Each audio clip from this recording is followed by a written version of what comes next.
Danza será terrible, estamos por las 7:50 en nuestra transmisión remota, cada uno desde su casa cumpliendo el aislamiento preventivo y obligatorio, como todos ustedes. Accediendo a gentiles pedidos, vamos a difundir un informe acerca de la prostitución en la India en el siglo VII de la era cristiana. Bien. Las cortesanas se llamaban ganikas, formaban en cada lupanar una especie de corporación a cuyo frente se designaba a la más eminente de ellas, que sólo se reemplazaba en caso de enfermedad grave o muerte. Es decir, había prostitutas de toda condición. Había refinadas, de educación esmerada, sabia, que agregaban al completo conocimiento de su profesión los talentos de un artista y de una intelectual. Bueno.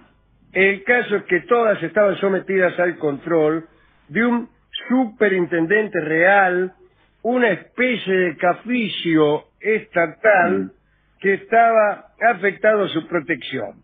Eran vigilantes destinados con exclusividad a asuntos de prostitución y como tales debían encargarse de la compostura de las casas de tolerancia, aunque esto parezca un oxímoron. ¿Qué es esto? Compostura en una casa en donde justamente deben reinar la disolución. De la recolección de impuestos también se encargaban estos tipos, ¿no? Las chicas debían entregar al superintendente 2 días de ganancia por cada mes. Nada. Es poco, de verdad. Poco impuesto, ¿eh? Poco impuesto. Lo cual es poquísimo, dice aquí, si se tiene en cuenta la tajada usual del caferata.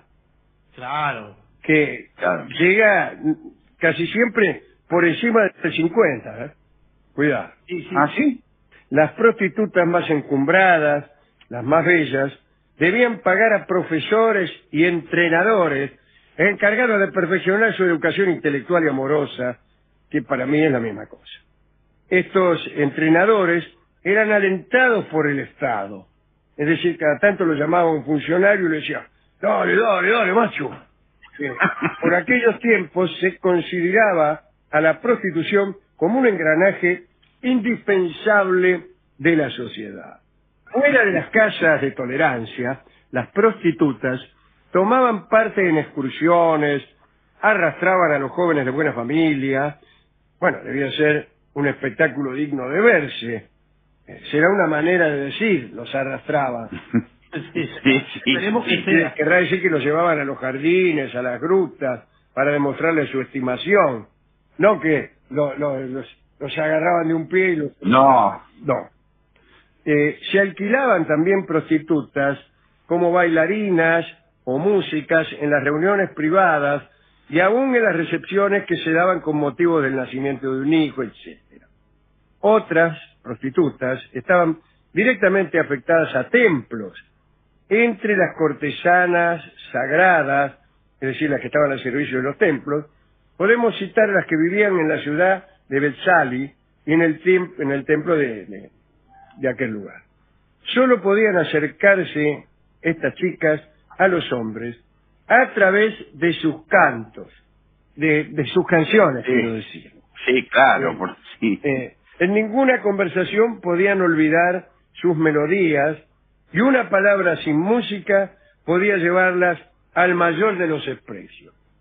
O sea, nada de cantar sin música, como hacen algunos, que por ahí llegan a una parte difícil del tango y dicen, y cuando de los bandoneones llegan las notas de un tango, no.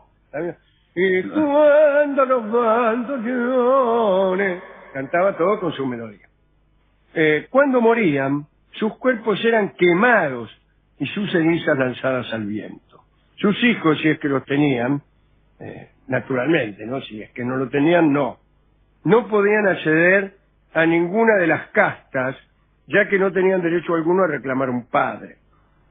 En las castas de mancebía, el precio se fijaba por anticipado, como es lo correcto. Entonces llegaba a una mansería, ya, buenas tardes, a ver, dice acá, ¿cuánto es? Bueno, depende, dice, la minería era arreglada. Está bien para no llevarse sorpresas. Curiosamente, no sabemos cuál es el precio porque parece que variaba según la estación del año. No veo que sea una cosa como para sorprenderse, porque efectivamente resulta más enojoso algún asunto de esto cuando hace calor, por ejemplo. Sí, sí. Cuando hace calor, No, el calor de la India, aparte. A cada muñeco que, escúcheme, así que le tengo que cobrar un poco más. Con el frío hay más demanda. Bueno, no estoy tan seguro de eso. Yo creo que no, porque me parece que con el frío cierto impulso viril se llama asosiego. Bueno, en verano parece que es más enojoso estar ahí, entonces te cobramos más. No me importa igual. La mitad de la suma pagada se entregaba a la prostituta elegida, la otra mitad se utilizaba para el alquiler de cierta vestimenta para estar en aquel lugar. Yo me tengo que alquilar la pilcha también. Y claro, no vas a ir al templo de no sé qué hecho un croto. Te tenías que vestir de un modo especial. Y el cliente tenía que devolver esa ropa cuando se iba. Te ponías el traje de otario, te lo sacabas y lo devolvías. Los jóvenes kshatriya reclutaban a sus queridas de entre las cortesanas más cultas. Buscaban a las que sobresalían en las 64 artes. La lista de estas artes figura naturalmente en el Kama Sutra de Vatsyayana. Es algo sorprendente en su diversidad, pero corresponde a todo lo que debía saber una mujer culta. Quiero decir, desde las bellas artes hasta la farmacia, la mineralogía, la explotación de canteras y minas, pasando por las prácticas mágicas y los hechizos, los disfraces, el ilusionismo, la preparación de golosinas, o helados, o cosméticos y perfumes, la composición de adivinanzas, todo eso tenía que saber. Me parece muy bien. Yo me enamoro muchísimo cuando una mujer sabe poner farmacia, explotación de canteras y composición de enigmas. Tiene, me decía, hacer golosinas. ¿Eh? Hacer golosinas, qué rico. ¿Y adivinanzas? Sí. Bueno, las cortesanas elegidas por los jóvenes ricos eran separadas del resto de sus compañeras y vivían con mucho lujo. Meta bullying en el pasaje, todas esas cosas. Servidas incluso por numerosas criadas en casas que le regalaban sus amantes. Para no verse incomodadas debían mostrarse generosas con los brahmanes y hacerle frecuentes donaciones. O sea que los brahmanes la iban de fiolos también. Hasta incluso hacerles construir cuando podían un templo. Las prostitutas hacían una colecta y le construían un templo al Brahman. Este templo, mi querido Brahman, por su cumpleaños. Sucede que también que algunas prostitutas eran amigas de sinvergüenzas, ladrones, jugadores atorrantes, y muchas veces las chicas ayudaban a sus amigos inescrupulosos, y eran cientos los casos de amantes arruinados y hasta muertos por ese motivo. ¿Se entiende? Es un tema de tango. La prostituta por ahí le decía al tipo que ella quería, al fiolo, que vos tenías guita y que vivías en tal lado, y te entregaba a sus amigos inescrupulosos. Tenemos aquí como cierre de este informe la historia de una cortesana llamada Sasvati. La terminación en i significa lo femenino. Bueno, lo explicamos el otro día en nuestra habitual clase de sánscrito. Bueno, esta cortesana llamada Sasvati hizo lo siguiente. Tenía un amante rico que era miembro del séquito del rey Harsha. Se llamaba Parjaj, así se llamaba el Michel. Y el rey se llamaba Harsha, como hemos explicado el otro día en nuestra clase de sánscrito. Sí. Ella no amaba a Parjaj, no lo quería. Un día Sasvati vio que la guardia se llevaba preso a un ladrón que había sido casualmente un antiguo amante de ella, y a ella este sí lo quería. Ella amaba al tipo que se estaban llevando en cana. Quiso entonces evitar que se lo castigara, y ya que el suplicio para los ladrones era el empalamiento. Se empalaban. Sasvati mandó a una de sus sirvientas,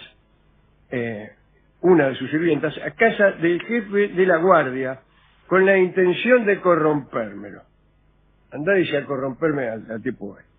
Hubo un regateo, pero la cantidad de dinero ofertada no pudo imponerse a la dignidad del funcionario. Entonces el jefe de la guardia le sugirió a Sasvati que para liberar a su antiguo amante, al ladrón, además del pago del soborno correspondiente, necesitaba un condenado. Dijo el funcionario: lo importante no es la persona del ejecutado, sino que la ejecución capital se cumpla tal como está prevista. Eso era lo que esperaba la gente. El funcionario fue más claro. Le dijo a Sasvati que se presentara a alguien con la guita para liberar al ladrón y que por el motivo que fuera estuviera en condiciones de reemplazarlo en esa pena. ¿Se entiende?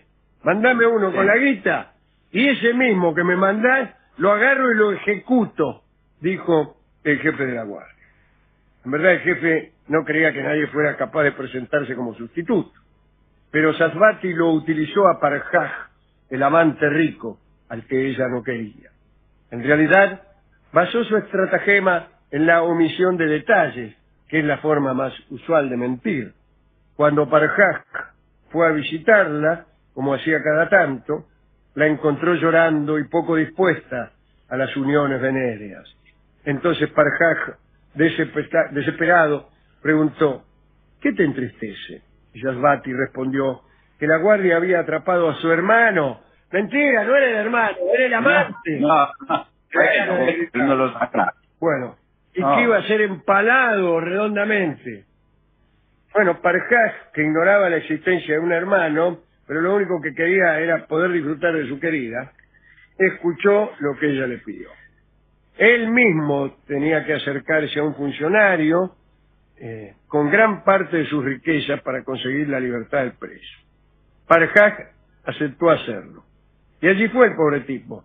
No sabía que su presencia allí era parte de un contrato espantoso.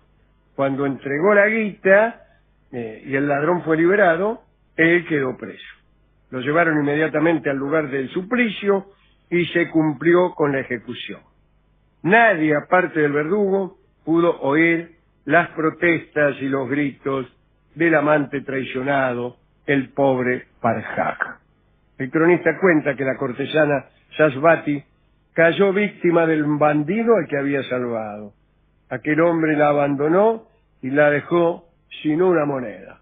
¿Viste cómo es? ¿Viste? Bueno. Sí, al final. Dicen que ella pasó el resto de su vida buscando sin éxito al ladrón que amaba, pero más bien me parece que este último inciso es un agregado posterior, tardío, destinado a que esta Sasvati no quedase sin castigo. Todas las artes convencionales, y aun las que no lo son, exigen una cierta simetría en la suerte de los malvados, ¿no? Para eso, mucho mejor la película aquella Crímenes y Pecados, ¿no?, de Woody Allen, donde se prescinde de aquella simetría, de aquella especie de justicia. Sí. Y hay un tipo que comete unos crímenes y nadie se entera ni se da por aludido.